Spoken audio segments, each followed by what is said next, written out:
Good evening, ladies and gentlemen. We are tonight's entertainment. You don't know the power of the dark side. I have a tender spot in my heart. Cripples, bastards, and broken things. What about second breakfast? I have an army. We have a Hulk. I solemnly swear that I am up to no good. This is a tasty burger. And tell him to suit up. I'm bringing the party to you.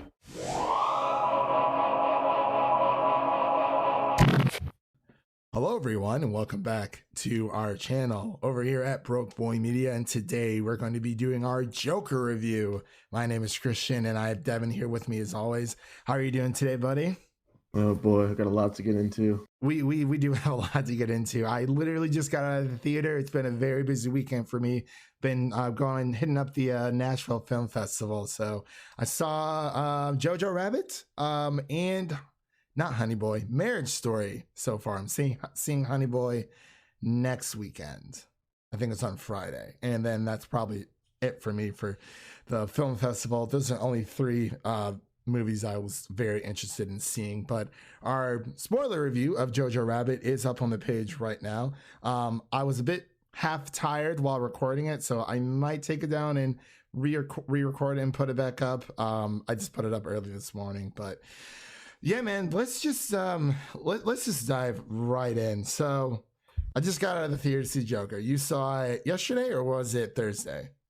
Yesterday. Okay. So as all of you have known, you've been hearing a lot of the buzz about the Joker movie directed by Todd Phillips, and he did a phenomenal job with this movie. I didn't know what to expect, and I somehow made it to Saturday without a single spoiler whatsoever. I kept seeing how great it was, and I was trying to, not pay attention to everyone else's reactions, because you know how like people hype up a movie too much, and then you go see it and you're like, oh man, I can't wait to see these amazing things that happen, which it was, but I didn't want to be overhyped, if that makes any sense. Yeah, that's why I wanted to see it yesterday. I was just like tired of seeing people talk about it. I was like, oh, I just need to see it now. Yeah, that's pretty much how I was too, man. It was just insane. But before we begin, you can listen to this podcast version of our review on Anchor, Apple Podcasts, and Spotify. I don't believe we're going to be putting this up on YouTube because there's not a lot of footage, and I just figured it'd be more fun as just a podcast. And like you said, we have a lot to dig into and a lot to say. So what were your initial thoughts before the movie came out? You heard they were making a Joker movie, and leading up to the first and second trailer, what were your thoughts about the movie going in? Before any trailers came out or any like information came out, I think everyone was just confused as to why they were doing a Joker movie that wasn't Jared Leto, because it just felt like there were just too many Jokers going on.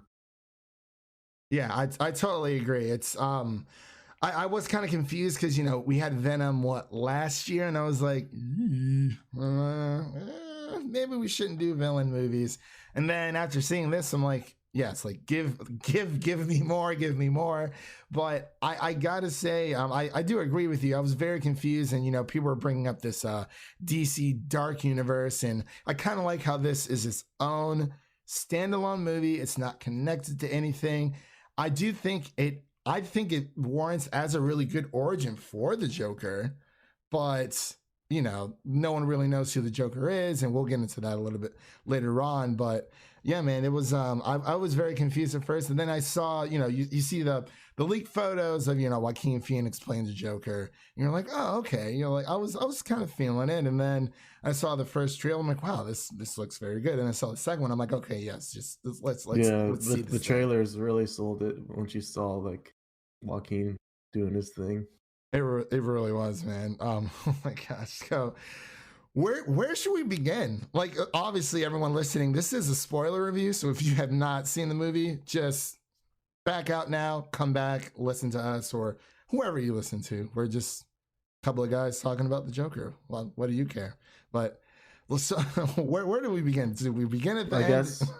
I guess what was your reaction like when the movie ended? Like, what were your first thoughts? I had never felt more sympathetic towards a villain. I feel more sympathetic for the Joker than I do Thanos, and I feel more sympathetic than not T'Challa. Wow.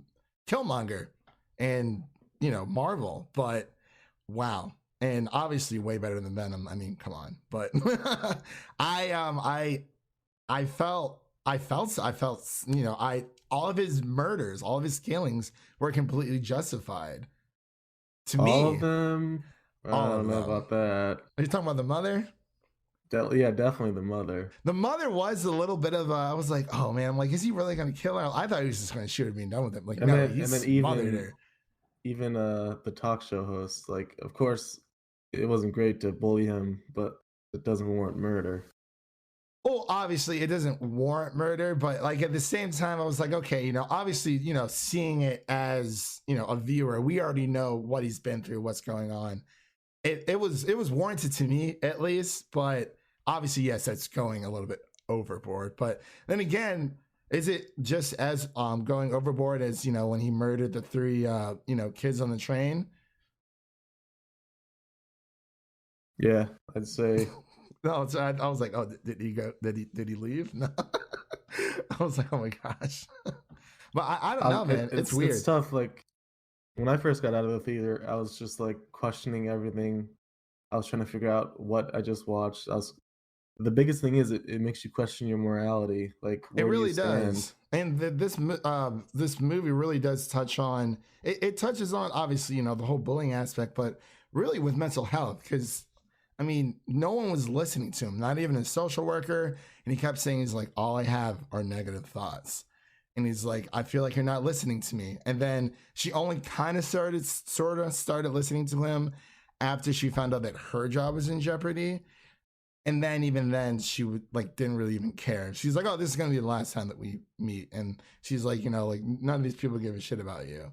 I'm like, okay, but you're still not listening to what he's saying because he's been explaining himself this entire time, and you just keep on asking the same questions.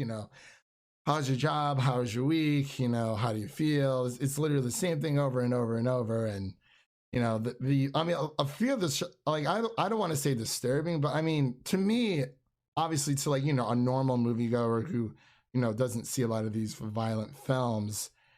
And it's going to be more disturbing for them than me. But the one part where I was kind of like, holy crap, when he first goes to the stand-up comedy club and he has that pornography on the backside of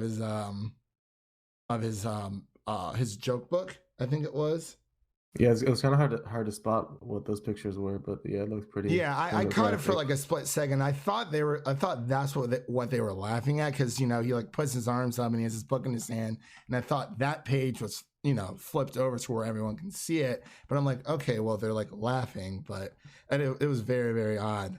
But yeah, man, I just to go back for mental illness, it's I think this is kind of important because he wanted. I mean, obviously, this guy Arthur's had a very hard life. We get 2 twists in the movie when we think that, oh my gosh, he's related to Bruce Wayne. How was your reaction to that first twist where they kind of led you to believe that for a while? That one was pretty shocking because I was surprised that DC would allow, in general, allowed this movie to be made. I'm surprised they did that because obviously it's way out of their comfort zone and something way different.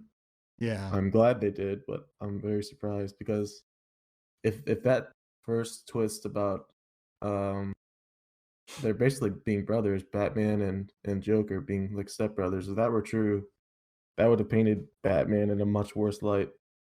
Because obviously his dad would have been seen as much more of a negative figure. Yeah, I mean, as if he wasn't already in the film, but it made sense. It made sense why people were mad at Thomas Wayne, but you have Joker's mother who is, she's very, fixed on Thomas Wayne. Like, oh, he can fix everything, and it takes more than just one person to fix a city, especially like Gotham, and. I mean, it was. I can understand why people were, mad and angry at Thomas Wayne. You have this guy living in this big mansion. He doesn't really have any worries. I mean, yeah, he might have some, but not as big as everyone. The little guy in general. But yeah, I was actually going back and forth trying to decide if the relationship between his mom and Thomas Wayne was real or not. Yeah, it really did make you think. I'm like, okay, all right. I'm like, obviously someone's lying here. And then when he confronts him in the bathroom and he snaps, and it's like, but it's like what he's saying is completely right. I mean, even in today's society, it's like people are just straight up rude for no reason whatsoever. And there's no explanation for it. People try to justify it, say, "Oh, like, well, I'm having a bad day," and then they're like, "Oh, well, that's the reason why I'm being mean to you." It's like, well, someone else might be having a bad day too. That same person that you're being mean to. Fire breathes fire, and then if you snap at one person who's having a bad day, and then they snap back at you, and it's just a vicious cycle. When it's like, he just, I don't know, man. I was all on board with it. Like I'm honestly still not sure, because obviously they showed like the adoption paperwork and stuff, but I feel like that I feel like Thomas Wayne's powerful enough that they could have like forged covered all of that everything. and but just that was a lot up. of information, though. Like that was a lot of like paperwork and fighting for that file. Yeah, a very small Brian Tyree Henry part, but it's still good nonetheless. Yeah, him and oh my god, the girl who plays Domino in Deadpool 2, Zazie Beetz. Yeah, so the only issue I really had with the movie was did she die, or like, because we only see her. That's also one of the main issues I have. That girlfriend twist. For me at least, I caught on pretty much right away that she was just not there in reality. The first thing that I noticed that put me onto that was one of the first times they interacted, she knew his name, and I don't think he ever introduced her or him to her. You know what? That is true. So I was kind of like, okay, this must be part of his fantasy. This has to be fake. Yeah, it probably is. Especially, I really like the part of the fantasy where he goes on to Robert De Niro's show. I forgot his actual character name at this moment, but when he first goes on and he's imagining being there, and he's like, "Oh, come up," and he idolizes this talk show host so much, and then he kind of just, and then the whole crowd's like cheering him and like loves him. Yeah, but he's loving all of it, right? And he's like, I live with my mother, but he's like, I take good care of her, and that's. What's what you do, when your parents get old, you take care of your parents, and the roles kind of reverse. And that part's really important because it plants the seed of you thinking what's reality and what's fantasy. Like, get you thinking, okay, what is real? Yeah, that is very because the true. way they set it up, it just looked like a scene transitioned into something new. It wasn't like, oh, this is a flashback. Oh, this is something he's experienced before. It was just like, oh, it's just happened. Yeah, it was. At first, I was like, oh, well, like, because when he first sees the talk show, I was like, oh, like maybe he's been on the show before, and that's why he loves it so much. And then it kind of went back. I'm like, oh, so was it kind of like a vision type of thing? I was kind of confused, but I was like, okay, I'll just take it more as like a vision that he was having, imagining being on the show. And then when he finally goes on the show, it's just like every little thing that happened. First, he gets beat up with. He gets fired from work, and he gets jumped by those kids with the sign, and that part kind of pissed me off, like with his boss. It's like his boss did not want to hear any of it, and obviously he told all of his other coworkers what happened, and this boss is like, I don't want to hear it. It's going to come out of your pay if you don't find that sign. And people like his boss snapping at him, that lady on the bus snapping at him when he was messing around with the kid, like that was like pure, like I found a lot of reflection between how the world is now, honestly, in that movie, because he was just messing around with the kid. The kid was laughing. It would have been different if the kid obviously felt uncomfortable, but like his mom just didn't want, his mom just didn't want anything to do with it whatsoever. And that scene with the kid on the bus is also a really important scene because it sets up the actual disorder. I don't know the technical term, but it's basically I didn't know that was an actual uncontrollable laughter. Yeah, and you can kind of tell that's actually it's pretty genius to have the Joker with that disorder. It's not something you would think of, but for him to have that, it's kind of painful for him to even have those laughing spurts, but it's just perfect for the Joker. Yeah, because honestly, I mean, imagine like, you're just sitting down eating some chicken wings or something, you just start uncontrollably laughing, and you accidentally like choke on your food, or choking on your drink or something like that. He And was choking on his. He was just choking like on nothing. A he lot was of choking times. like on his own laugh. Yeah. Yeah. That was crazy. I do agree with you there. Like I said, I didn't know that was an actual condition. I thought they just made it up for, for the movie's sake. Oh, we got to give him a reason to laugh. It's like, oh, it's like, no, it's a real thing. But even then, people already laugh when they're uncomfortable to begin with. I couldn't imagine having, a condition like that. And you can tell where he's like happy, but he's sad at the same time. And he's like, no, he's like, I'm sorry. This is the laughing condition. He probably has like a crap ton of those cards. Just webbing out it seems to everybody. like it always came out when he was uncomfortable, which of course makes every uncomfortable moment that much worse. Yeah, and everyone's like, oh, like what's wrong with him? What's wrong with him? And he's like, oh, nothing's wrong with me, but he felt like as soon as he stopped taking his meds, he's like, oh, I feel good. I was like, I bet you do. Yeah, I bet you do. But man, I just, and also with kind of like with the undertone, like he only didn't kill the midget.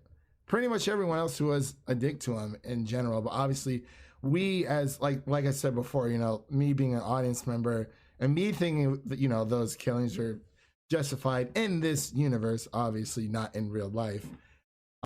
He lets the midget go after the the old fat one of the his old fat coworkers set him up with a gun, brings it into a children's hospital.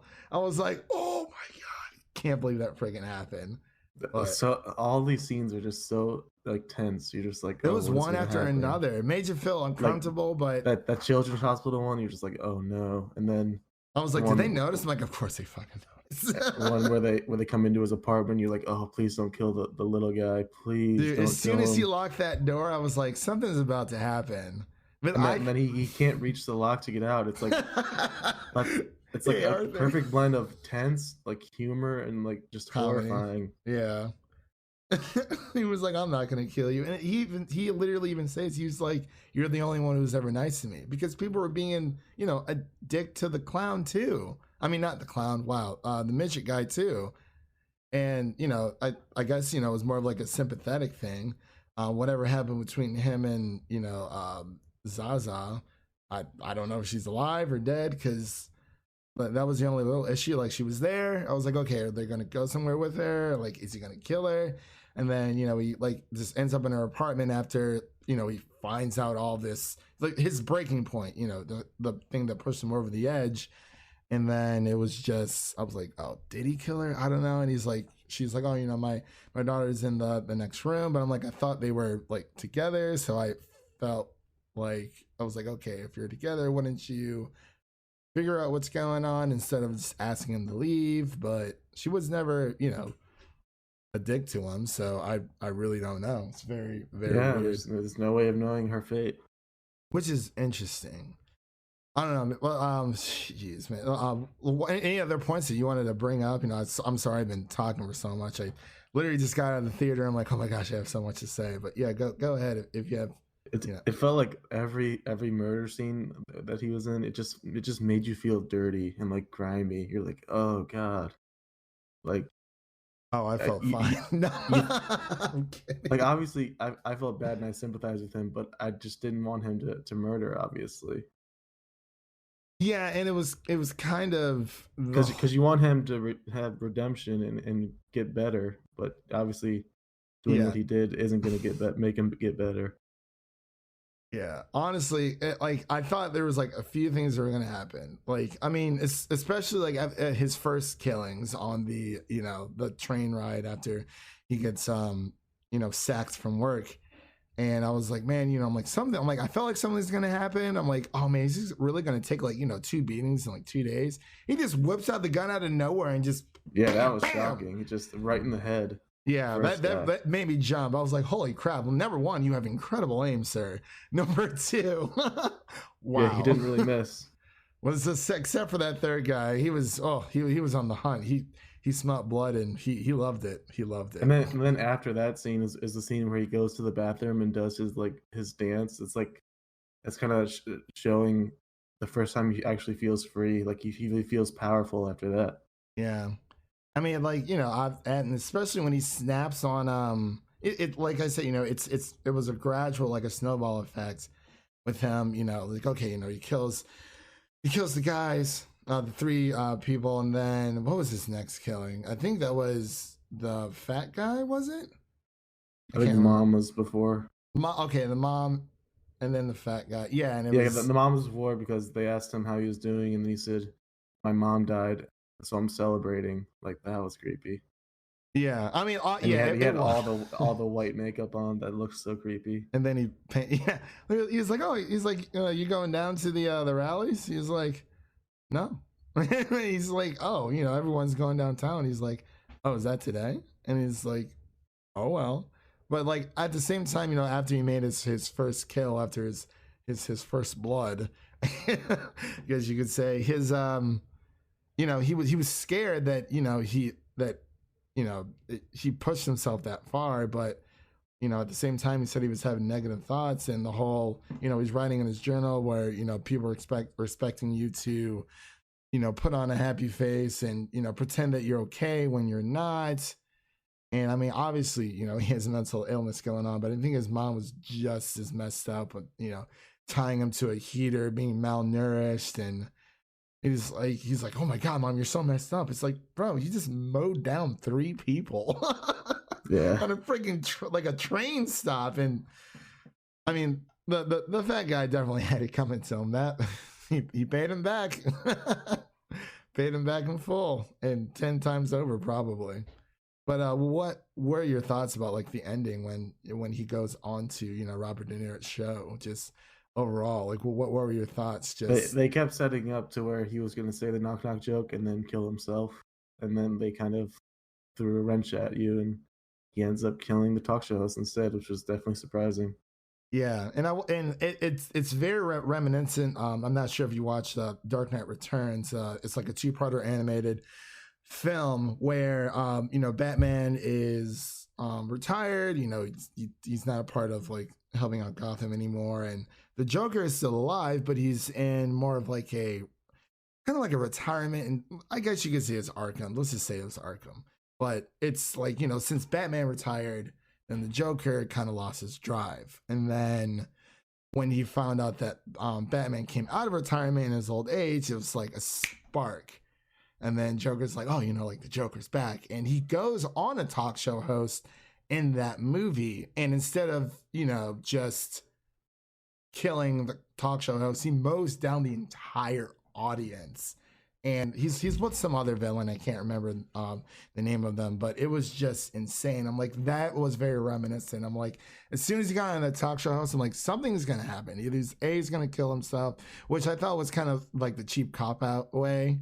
Because I'm like, okay, we haven't been just witnessing all these murders just for him to say, you know what, I'm just tired of living, whatever. He's like, my life's not a tragedy, it's a comedy, and comedy's subjective, things of that nature. And then, that happening just, shit, she's Robert De Niro twice. I was like, holy crap, once wasn't enough, but, he just... Yeah, and then even after that, I was like really surprised that they did the Thomas Wayne and his mother and Bruce Wayne in the alley. Like, that's an iconic Batman. That's an iconic Batman part. And yeah, it pretty was much a bit rushed. Rewrote the whole history. Yeah, but they changed everything with that one scene. Mm-hmm. Yeah, I mean, it was a bit rushed, but obviously, it was towards the end of the movie. And then it's like, I liked it a lot. And I was like, okay, like, like there have been origin stories for the Joker, but obviously no one knows who the Joker really is, which is why he's such the perfect villain, honestly. But I think, if there ever was a cinematic Joker origin like movie, I feel like this would be it. But in obviously a different DC universe, one that's honestly one that's kind of like the even the animated movies. Like the animated movies, obviously, I mean, they have a lot of adult themes in them, in general. I'm not sure if you watch any of them on the Voodoo account, but yeah, it's pretty adult. I mean, it's kind of like DC is more of an adult comic book universe overall. Obviously, I mean, Marvel has its adult themes too, but DC's always kind of been that way. But even with, what are your thoughts about when he first meets Bruce and he's like just messing around with him over by the gate? That was a really good scene. Just kind of surprising that he was able to do it so easily, but that could that could be part of a theory that I'll bring up later. But Okay, yeah. I mean, if you want to bring it up now, I was trying to think of what else to, well, I was say. also gonna say, if you think about it, if this origin was true and someone associated with the Joker did kill Batman's parents, Yeah. that changes everything because the Joker usually is the one that's obsessed with Batman and just has to go after him. But if this were true, it'd be the other way around. Batman's obsessed with the Joker Yeah, I mean and that's going kind after of how it him. is in the well, not in the comics. Well, yeah, in the comics, I would say, even in the animated films, even for like the Killing Joke, it kind of expresses how they have this, Batman and the Joker have this big toxic relationship where it's like the Joker knows how to get underneath the Batman's skin, but like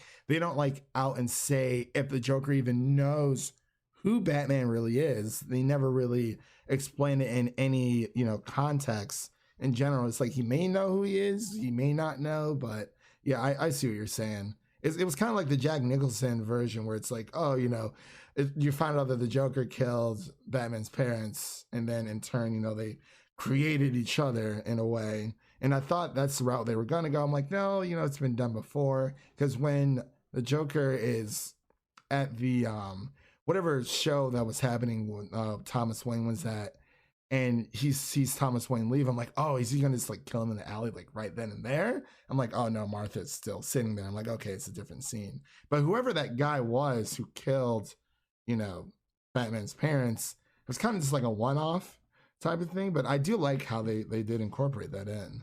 But what was your theory? I've been obviously I've had more time to let everything sink in, and I've been watching some videos on YouTube and everything. Of course, yeah. I can't watch any videos. I was like, nope. Anytime I went on YouTube, Well, I was well, like, after this recording, you should definitely do a deep dive and just watch a bunch like I did because oh, I will. Mr. it makes Sunday it even movies. better. I don't know if he has a video. He probably does, but We'll see. well, the big theory I've seen is just questioning how much of the whole movie is actually real. Because there's a theory that he was in the mental institution the whole time, just fantasizing and dreaming about all of this happening. Okay, I see what you're saying. I just because there's other theories out there, even with like Harry Potter, where there's this big theory that Harry was like this like crazy kid, and that he never left underneath the staircase at like his uncles, and everything that he that happened like dreamt of is just like made up. That is pretty interesting though, but because this makes more sense for this movie because obviously the Joker wasn't right in the head. Yeah, And then and they set the precedent for him making up stuff in his head. So Yeah. it kind of makes sense that maybe we don't know how much of it actually was. He was imagining about imagining things. That's quite the imagination. Even at the end, like everything was just going so perfectly for him. Everything was working. It felt like maybe it was a little too perfect. Even the ambulance that runs into his car, like both the cops die, but he's pretty much fine. Yeah, Like pretty much. I mean, everything he is was still just- pretty messed up. But yeah, I know what you mean. It's not Yeah, like he it's just just- woke up like, oh, hello, everybody, But yeah, there's a chance, like even the scene where they say there's no more funding, so he won't be able to get treatment anymore. Yeah. That might be where things like started being made up in his mind because he stopped taking his medicine. Oh, okay. That's a very interesting theory. I like that a lot. But And also the two like therapists that he talked to, they looked very similar. but yeah, were they different did. people. The one at the very ending and the beginning. They did. So people were theorizing that maybe the one in the beginning was just him trying to think of one and just making it a similar look to the one that he already has in the asylum that he's currently in. Yeah. That's a good question. Actually, no, not a good That, question. that, That's a good that really, analogy. it really makes you think like this all could have been fake. True. It was all a dream, all of it. But I have a question And for then you. at the end, he does escape his room seemingly with blood on his shoes. Does a little How did he kill her though? That's what I wanted to know. he does some Scooby Doo like he was like, running through the hallway with Ruh-roh. they go back and forth in the hallway. Right. Oh my god, that was perfect. But so I have a question for you. which adaptation of the Joker in our lifetime, I'm not even talking about Jack Nicholson, do you like better? Do you like Heath Ledger or do you like Joaquin Phoenix? To me, nothing will ever top Heath Ledger, but I will say that Joaquin Phoenix, it's pretty close to equal. Like, it's the only issue to me is that he wasn't the Joker for a large portion of the movie, so it's kind of hard to put him on the same page as Ledger, Yeah, that or is better true. than Ledger. Yeah, because he was Joker for already probably a established. half hour of the movie total. Yeah, that is true. Yeah, because in Dark Knight, he was already established as, the main villain since from the very beginning. And for Joker, he was, built up to that point. But Joaquin Phoenix, like, this is Oscar. He has to get an Oscar for this. Oh, absolutely. If this, even like this, I think this is up there with Best Picture for me. And let me tell you, man, wow. Like, honestly, I would say it might come down to him and Leo for Best Actor. Oh yeah, it might be pretty close. That's tough, man. Because I love me some Leo in general. I'm trying to figure out. Man, that's tough. So I would say, because I was thinking about this on the car ride home, that I don't believe one did it better than the other because obviously these are two different takes on the Joker. And, but it's like both takes on, for Heath Ledger and Joaquin Phoenix were warranted.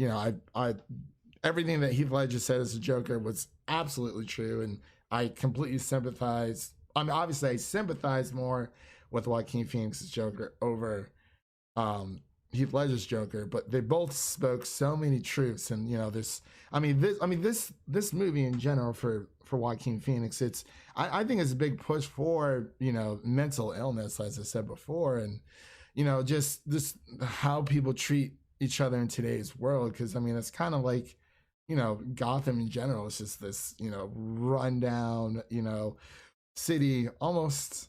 Oh, I was gonna say like Cleveland. I'm just joking. Yikes! Yikes. Maybe Detroit. Okay, yeah. Let's go with Detroit. I was gonna say Detroit. I was like, I don't know if that's too far. That's why I was gonna say Cleveland. We'll say 8 Mile. Yeah, 8 Mile. Yes, I agree.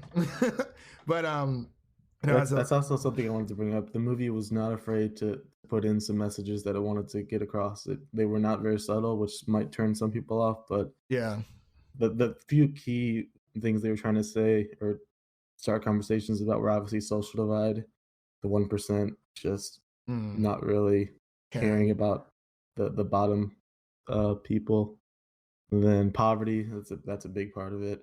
Yeah, it's like people live and are born into poverty, and there's not really much they can do about it, and that's a big message that's put across. And then, as you've mentioned, mental illness, how poorly we treat mental illness, and how we still have a lot of work to do to get better at it. Yeah, and not even just treating people with mental illness, just treating people in general, because it's people are they're just. I mean, yeah, everyone was like straight up rude to the Joker. Kind of reminded me of everyone crapping on Peter Parker in Spider-Man 3. It was just not his movie at all. Like that was just everyone's just attacking him. He's like he's just a guy trying to make a living. But yeah, man, the two twists. It's like I loved how it was those two twists between. It's like like wow, this version of Joker is Batman's brother, because that would have been very interesting. But like as you said, that could have been a huge cover up. I'm like, man, I don't know. That was a lot of freaking paperwork. Like but then again, maybe Thomas Wayne would have put that much effort into it. I mean, he punched the crap out of him in the bathroom. So I was like, I don't know. But as I was saying, I was digress. Getting back to my point, I think both, Heath Ledger and Joaquin Phoenix have done a great job adopting the Joker in their own different ways. And I can't put one over the other because they're two. Obviously, Heath Ledger, as I mentioned before, he was already established as a Joker from the beginning of Dark Knight. With Joaquin's Joker, it was more of a lead up to it. Now, if they ever did like a sequel, I think which they won't. which do. they won't. Which Joaquin Phoenix has no interest in that. Yeah, yeah. Hey, we need you to lose all this weight again. Yeah. Can you do He it? lost But then, almost 60 pounds. That's insane. he could barely walk up the stairs from what I was reading from certain articles. I was like, that is dedication. I mean, even obviously, weight loss in general will not win him this Oscar. It's more the performance, because Christian Bale put on a crap ton of weight for Dick Cheney and Vice, and I honestly felt like he got a little bit snubbed there, but we didn't have that many great options for the Oscars last year. So looking at you, Green Book, but that's totally. But anyway, yeah. So I feel like if we got another movie with Joaquin Phoenix being the Joker, from start to finish, then I would be able to make more of a fair comparison. But obviously I can't. So I'm going to say it's 50-50 for now, because I cannot put one over the other. Because obviously, I mean, the Joker for Heath Ledger, he had Batman in his movie. Obviously, Joaquin did too, but baby Batman, Yeah. in general. But was there anything else you wanted to cover before we wrap up here? Or I just love how introspective the movie is. It just makes you think about what you value as far as morals and everything goes. Because as we've been talking, you seem to be like, I am sympathetic towards the character, but then it gets to a point where he's murdering people where it kind of lowers for me. But it seems to you that you stay sympathetic throughout. I did. It was, and obviously I'm not crazy, people. Yeah. It's, obviously, I'm the same person, but I don't know, like normally when I try to watch these movies, I really do try to put myself in that person's perspective. I guess you could say empathy in general, but I don't know, man. Like it was just so unnecessary. Like from the very beginning when the train scene, when like that woman snaps at him for no freaking reason. Obviously, he's not gonna just go and rip her neck off or anything like that and leave the kid motherless. But I was like, I've just seen so many instances. I was talking to my mom about this, and a few months ago, she was at the grocery store, and she was coming back to her car, and she was next to this lady, and she asked this lady politely to pull up her car, because she didn't want her car, because we're kind of like on a slope. She didn't want her car to hit the lady's car, and she didn't want to mess up her own car. And then the lady kind of just like ignored her, and she asked her nicely again. And then the lady kind of looked at her like kind of pissy like, and she like slammed her door, got into her car, slammed the door, and moved up a little bit. And then my mom had said again politely, I still don't have enough room. And then this lady's like, well, I'm just having a bad day, and blah, blah, blah, blah, blah. And then my mom snapped back, and she was like, I'm having a bad day too, like, I'm not going to tell you exactly what she said, but and then the lady kind of just broke down, and she was like, oh, I'm so sorry. And it was kind of like that lady was like just trying to justify her being rude to my mom because she was having a bad day. It's like, well, everyone you encounter that day could be having, the one like a really bad day. I mean, clearly the Joker, Danny, you really saw it, especially after I was going to say, after his mother dies, after he kills his mom. But it's like him learning the truth about his past, and, he wanted to know where he came from. And, everyone, has that type of instinct. But it was just, even with that music, man, like I just tried to put myself in his, in his shoes. And it's like, the score was so haunting throughout the whole thing. It was great, man. Oh, that score was amazing. And I agree. I don't know what it is. I agree with him, especially when he snapped on, Robert De Niro's show before he killed him, when he's like, you put my comedy up, for people to laugh at and blah, blah, blah, blah. But obviously, again, we only know that because, of his illness, and, and that's the whole reason. He's like, well, I don't think it's funny. He's like, well, comedy's subjective, which he's right.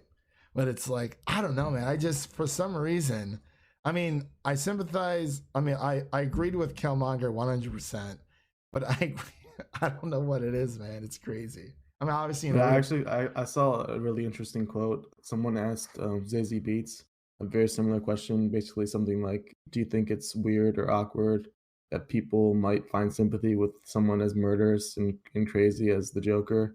And her response was kind of like, you don't necessarily have to find sympathy for his character, but like try to find sympathy for people in his shoes that are similar to what he's going through, because there's people in our country just like this all around that just slip through the cracks, and there's just nothing that's done to help them. So if you can find sympathy for them, then you're kind of getting the point of the movie.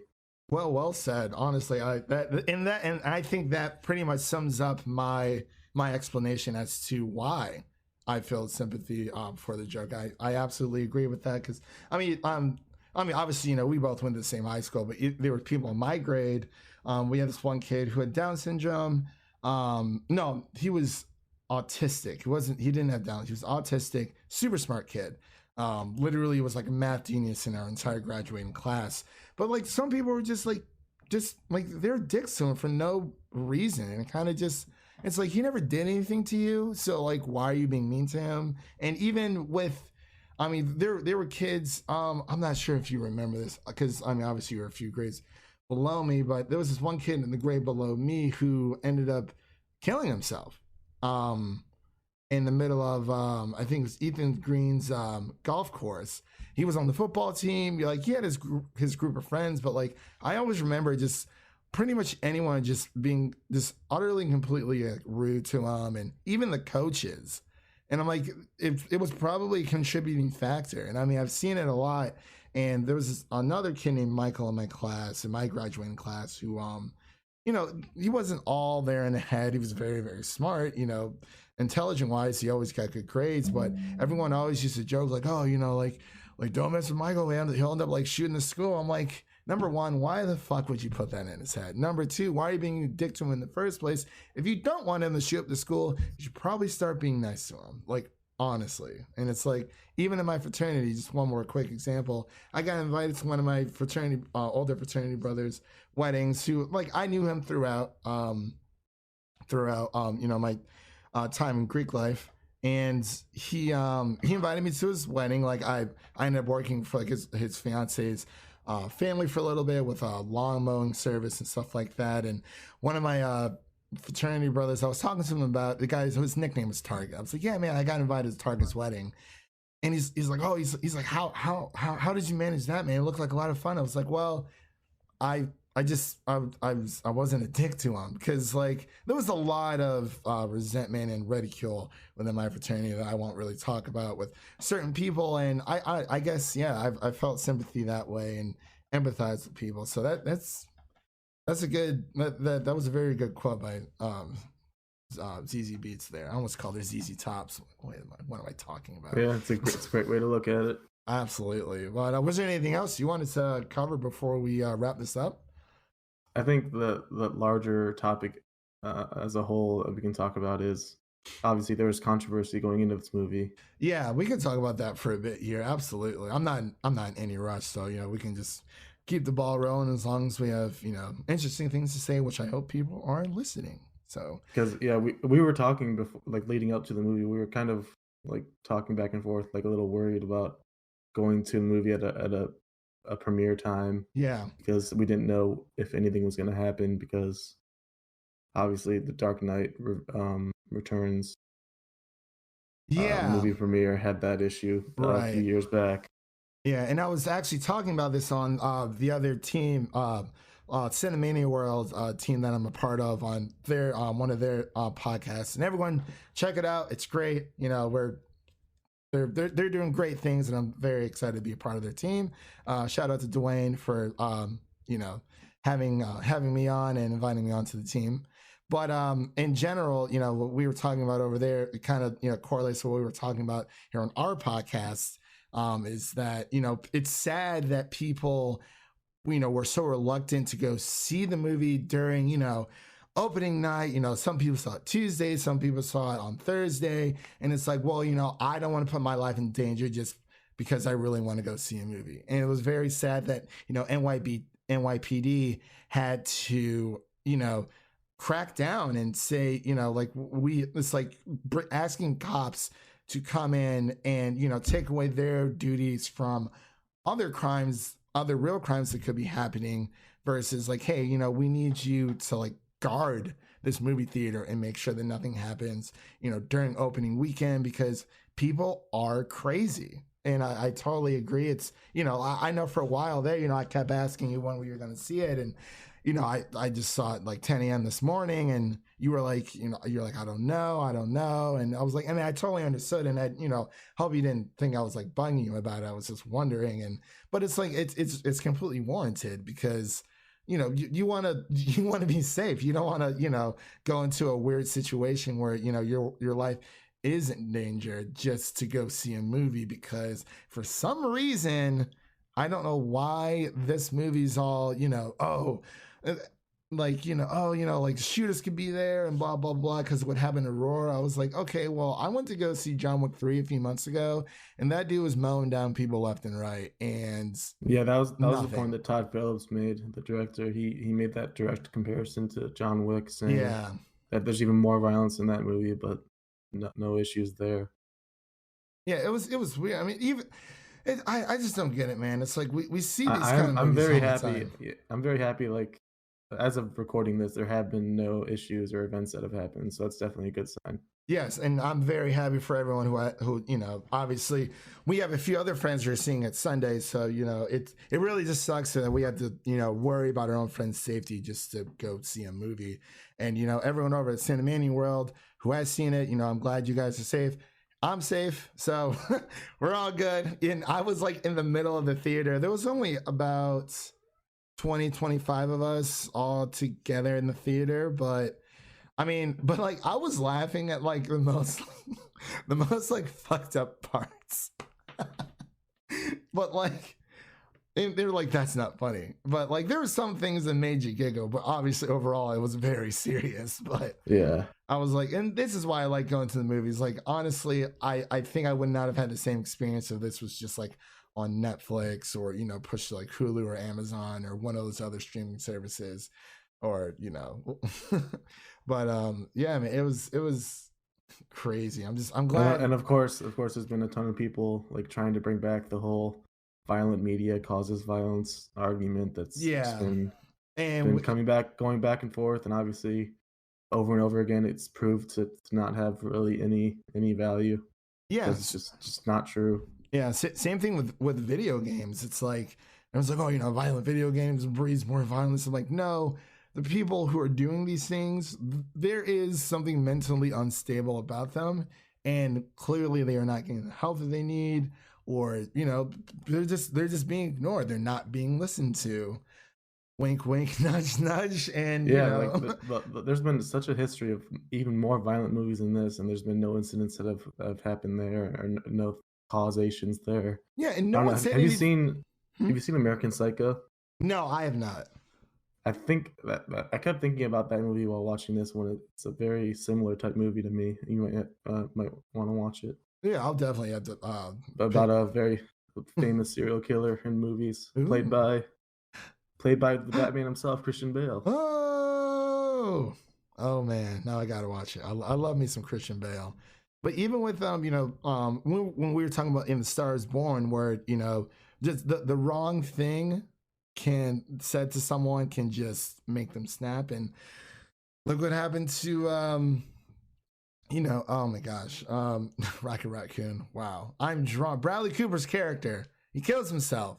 Why? Because the dude was just complete. Obviously, he was ill, and it wasn't more of a mental state. Well, it could have been more of a mental state, because I feel like alcoholism can lead more into a mental illness state, because alcohol is affecting your body in more ways than one, and he ended up killing himself. And it's like, even one more quick thing, even the Joker's mom was like a little bit of a dick when she was like, well, don't you have to be funny in order to be a comedian? That was like a giant burn. Excuse me, oh miss. My. She's like, destroyed her own son. I'm sorry, I didn't mean to blow up. Go ahead. That was just a giant burn. Like, your own son just destroyed. I was like, well, okay. And I think that's one of the reasons why I'm like, yeah, no, you go get her. Yeah. Wow. I'm like, she didn't think you were funny. But even then, when he was reading through the notes, and it's like, oh, like he's sad, but he's he's my boy or whatever. I was like, well, I don't think my mom would say anything like that to me. I don't think your mom would say anything like that to you. Yeah. Would be like, that would be like our parents being like, hey, we're doing this movie thing, this podcast thing, and it's like, well, don't you need like more followers than just like 69 subscribers on YouTube? And I'm like, okay, cool, whatever. But yeah, I'm just ranting at this point. I do apologize. But anything else you wanted to cover? I think I had one more thing before the reviews. Yeah, go ahead. Todd Phillips mentioned the two obvious influences for the movie were Taxi Driver and King of Comedy. Yeah. I'm not sure if you've heard of those, but they're two Scorsese films I think they're both from the 80s. But it's a very heavy influence, and from what I've seen and heard from people, it might be kind of too similar to those movies. Yeah, that's what I was Taxi saying. Driver is about a down on his luck guy in New York City who's driving around and just becomes more insane as bad things happen to him. Right. And King of Comedy is, the funny thing is they both have Robert De Niro in the starring role, and he's in this one too, which is even more of a connection to those two movies. Did you watch the Let Me Explain video too? Yeah, I did. Yeah, okay, that's what I thought. Because I was like, yeah, I'm like, okay, yeah, he had mentioned that on his YouTube video. Well, great channel. Everyone go check it out. Very short videos, but definitely make you think. And he's a funny guy. Yeah, he's one of my favorite movie type YouTubers. I agree. This is the reason why I got into that EPK thing for getting all that footage and stuff for me to download. Because he mentioned in one of his videos, I'm like, let me look this up, and bing, bang, boom. Yeah. No more YouTube hunting unless, actually, because there is no Joker coverage on EPK or EPK.tv right now, but there might be. I don't know. I mean, I've looked, and usually you get emails when new stuff comes out, and as soon as you log on, it lets you know what new screenings and like sound bites and stuff are out. But anyway, I guess let's just wrap up here. Well, I just want to thank you, Devin, for coming on, and we're gonna keep doing this thing, until you don't want to do it anymore or whatever. Yeah. Even though I'm part of Cinemania World, I want to divide my time equally and support both channels and both podcasts as equally, in general. I would never want to choose one over the other, but definitely check out Cinemania World podcast, available on Podbean and Spotify at Cinemania World. And I've been on a few podcasts so far. I've had one as a guest, and then my official podcast when we were talking about Birds of Prey and things like that. So definitely go check it out. Check out their the Joker review over there as well. And for us, check out our stuff. I just put out a Jojo Rabbit spoiler review, and don't forget to follow us on Twitter at broke_boy, spelled BOI_media. And you can also always listen to this on Anchor, Apple Podcasts, Spotify, and I believe that's it. I don't think I was gonna look into Stitcher, but I don't know. It is what it is. It's just been a long week, but we'll see you guys in the next one. We're just gonna sign off. Don't forget score. Oh yeah, my God! Wow, the score. What would you give the score out of 100 laughs? I'm thinking a clean 90. Like I said, the girlfriend twist didn't really work for me because I kind of saw it coming, and I wish they kind of showed her fate as well. But other than that, pretty great movie. Yeah. Okay, I got you. I'll give it I'll give it I think I enjoyed it a little bit more, so I'll just give it like a 92 out of 100. Because obviously, right. Yeah, I wish that Zaza Beetz was more included within the film, and I wish they would have delved a little bit deeper into that. But overall, just absolutely love the movie. I definitely want to see it a second time. Definitely.